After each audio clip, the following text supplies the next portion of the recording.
everyone. Thank you for joining another episode of the Leverage Report. Super excited to be joined today by Hunter Shkolnik. Hunter, I'm really excited to hear more about your MTMP panel. But before we dive into that, would love to understand a little bit about your firm and just hear a little bit from you about the why. Why did you pursue a career in law? Well, I'll answer the last one first, and I've been asked this question a number of times. It's because I couldn't get into medical school. I came from a long line of doctors, and they all expected me to go to medical school, but at the time, I was going to end up having to go to Europe, and I didn't want to do that. Now, having just come back from Europe, I realized I made the big mistake in terms of not studying there, but I think I did the right thing in terms of careers. But the reason why I got into mass tort is I was a regular trial lawyer. I tried case after case and started working with one of the grandfathers of mass tort during my early years as a trial lawyer. And I wasn't supposed to be doing any of the mass torts. That was a separate department. And he wasn't around. I stepped into a case, and it's all gone from there. What tort was that? Fen. Oh, I was in the office when two of the first Fen, the clients in the original study, came into their case came to the office, and my boss then, who then became my partner, was studying at the Rand Institute, writing a research paper on mass tort. And I saw a good case, and I'm like, I could do this. And myself and my now partner, Paul Napoli, got together working on the Fen case out of New York, which was one of the state coordinations. And once I got a taste of it, I was like, wow, this is what I want to do. Mm-hmm. So interesting. Who would you say were your early influences? My early influences were regular trial lawyers, like, names that you would never know. I worked for some really good, hardcore, personal injury, accident, individual product liability, both first very briefly on a plaintiff side, but then for a number of years in the defense side, a firm based out of New York, at a national practice. And I had the opportunity to work with some great trial lawyers on both sides. And when I joined that big firm, they said I would try my first case by the end of my first year. And that's why I joined them. And I did that. And then after that case, which I won, they gave me case after case. And next thing you know, it's 5 years later, and I selected a lot of juries and tried a lot of cases. And then went back to plaintiff. Fen, what stands out the most about that case to you when you think back on it? One of the most tragic situations I've ever had to deal with, and it burned into my brain. The sufferings we see for our clients, and I primarily focused on the PPH cases, and we had cases on expedited trial basis. So I spent days and days and weeks in hospital rooms on next to deathbeds, where clients could only take a deposition for an hour at a time, 2 hours, and then would collapse, and then I'd take a plane home and find out they were dead. It's truly one of the more tragic situations I've ever seen. And I know people have been doing asbestos their whole career, and they see that. But these were young women who tried to lose 4 or 5 pounds to look better in a bikini for the summer, who took a drug that killed them. And it was tragic with young children. Yeah, it's the stories just go on and on. Yep. Let's talk a little bit about your panel. So you're speaking on the 12th at 9:30, Mass Tort Ethical Conundrums. So tell us. With a great panel with Judge Glenn Norton, Eric Holland, Erin Copeland, Richard Arsenault is moderating. I mean, how could I go wrong with a panel like that? And I know it. This is the panel to be at. We could spend all day on. The great lawyers, great judge. And it's, the ethics of what we do. It's easy to say we're all mass tort lawyers and everybody wants to get in. And you see everyone on the mass media now, oh, I'm going to be the next mass tort lawyer. The ethics issues that we, the high wire acts that we have to, follow to make sure this is done right. A lot of lawyers don't get it. They just think it's go buy leads, and that's, just warehouse people, and they don't even know them. They don't even know they're people. They're warehousing. I don't use the words that they use, like warehouse leads, warehouse, retainers, and these are people, and there's ethics that you owe these people. So it's a really important topic, and I unfortunately a lot of people only go to it because they have to go for a CLE credit on ethics. If some of the smart mass tort lawyers, and especially the lawyers that are drawn, I think, to mass torts made perfect, lawyers who want to learn about, why aren't I in this, or should I get into it? Sure. They really should be going to a panel like this so they understand the problems, the risks, and this is not all a, this is not the big numbers you see on, in the news or in the blurbs. It takes a lot to get there, and you're at risk. Yeah. Well, one section I saw that you're going to be talking about marketing, and you kind of hit on that. Any kind of sneak peeks you can share as it relates to, I see it's marketing through various platforms. Maybe talk a little bit about. We're seeing some real attention. Well, first of all, you can't open up your email. You can't, go on your apps and without seeing an ad. Have you been hurt? Have you been at Camp Lejeune? Have you, did you have a TVM? And I'm like, no, I never had a transvaginal mesh. But the onslaught of marketing in social media and the internet has gotten to the point where, people are looking at it and saying, what is going on here? The amount of money that was spent on Camp Lejeune and the response by the family members, the military families, Congress, everybody is saying, is this right? And for the vast majority of it, it's 100% right. People are doing it right, but there are always going to be bad apples. And it's important for anyone getting into this field, especially to a lot of the people coming to Mass Torts Made Perfect to learn and get a feel for it. They've got to understand it's not as simple just whoever sends me an email, trust them. They'll get me, quote, leads, or they'll get me packets, they'll get me whatever they want to call it, and think that everyone's complying with the ethical rules. Because very often, there are many cases where they're not. It's interesting.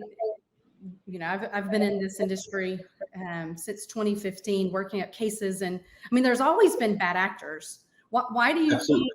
think? Why do you think that Camp Lejeune?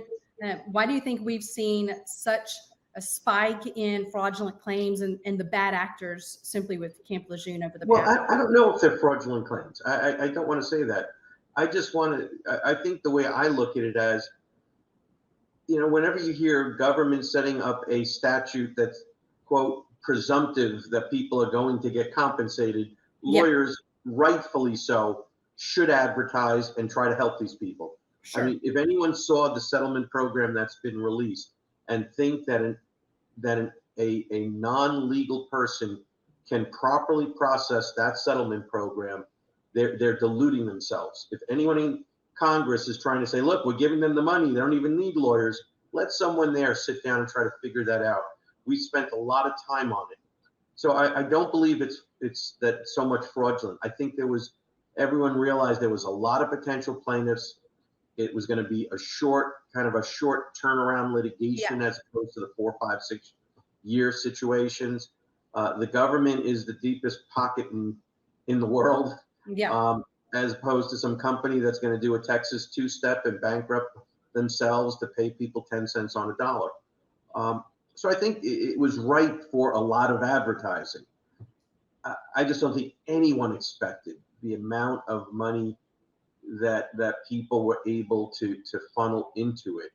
And maybe it's because people had some good years, and you don't want to say this COVID was a bad time, but in the personal injury field, for some mass torts settled, and there was, when money is available after a cycle of settling, because mass torts are like this usually. Sure.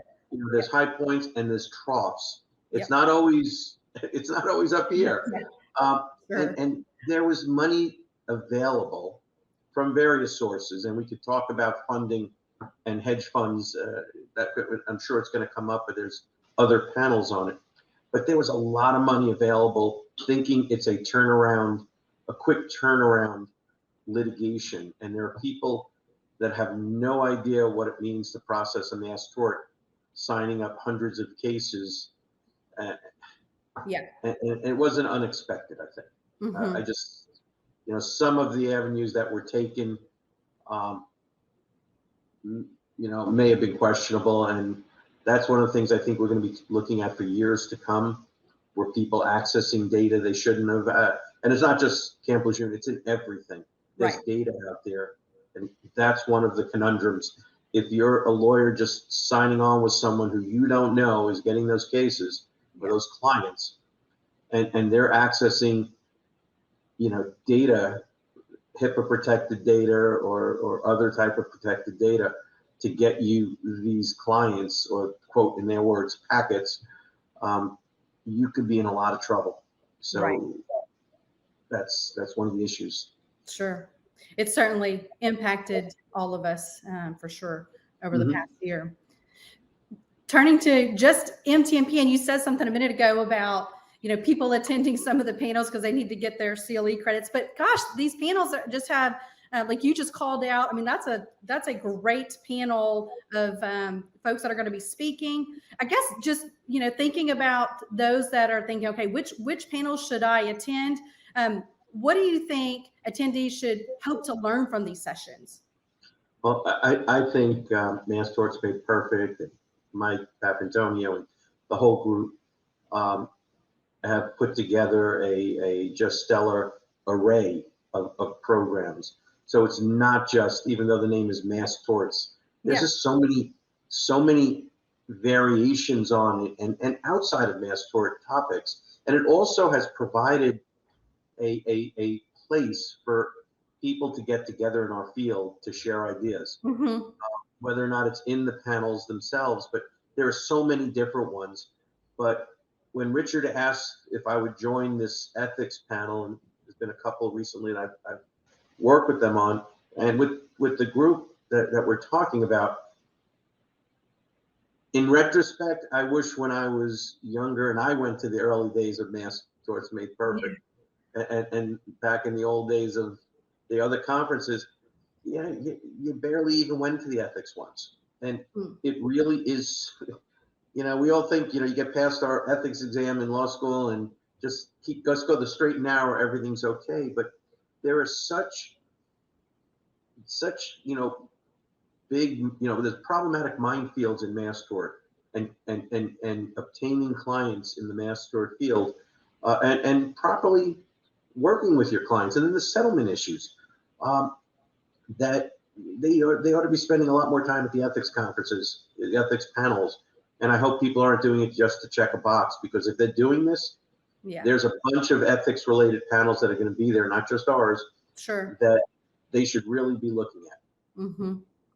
We talk about attending these conferences throughout the years, and I agree. Of course, MTMP is one of the larger ones, and it's exciting to come together in the industry. And like you said, people are so willing to share the things that they've learned, and the mistakes they've made and such. But just over the years, you attending the conferences, like, do you have a moment to share that illustrates the value for attendees coming to MTMP?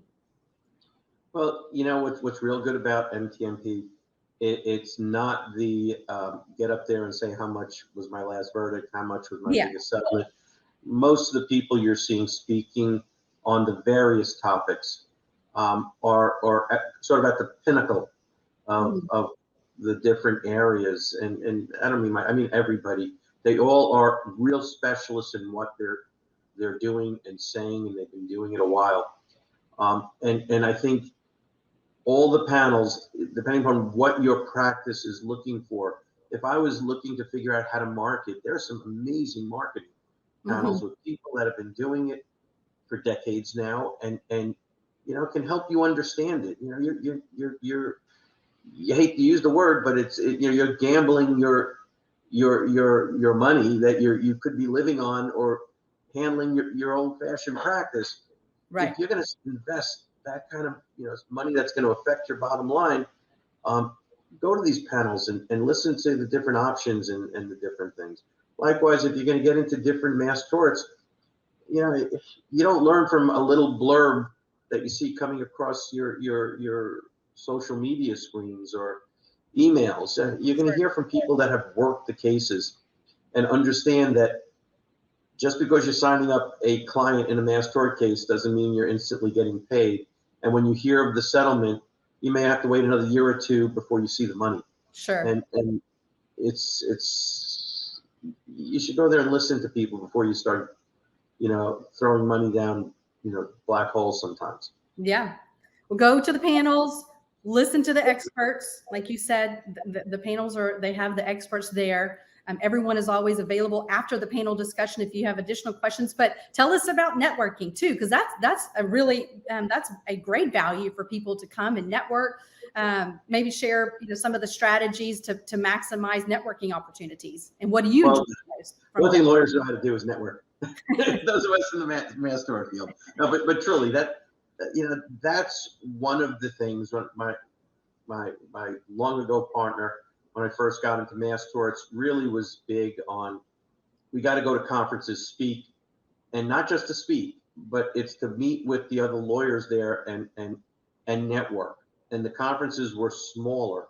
You know, there were, you know, 50, 100 people maybe. And we go, and mass torts made perfect. There's everybody there. Yeah.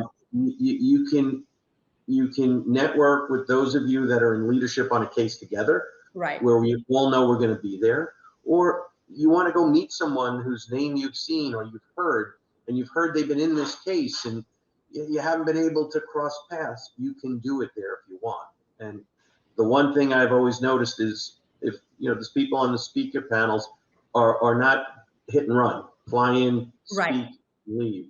They're usually there for a few days for the conference, and you have a time where there's always an opportunity, if you want to meet up with someone. Just tap them on the shoulder and say, hey, I just want to, you know, meet you. So networking is huge. Yeah, for sure. No, I found the same. People are so laid back and so willing to connect, and it's like you said, it's not flying in, flying out, and so it's just a great opportunity to get FaceTime with a lot of people if that's what you're interested in. Hunter, this has been fantastic. I'm excited. I know that there'll be a lot of people listening to your ethics, or they should be listening to your ethics panel.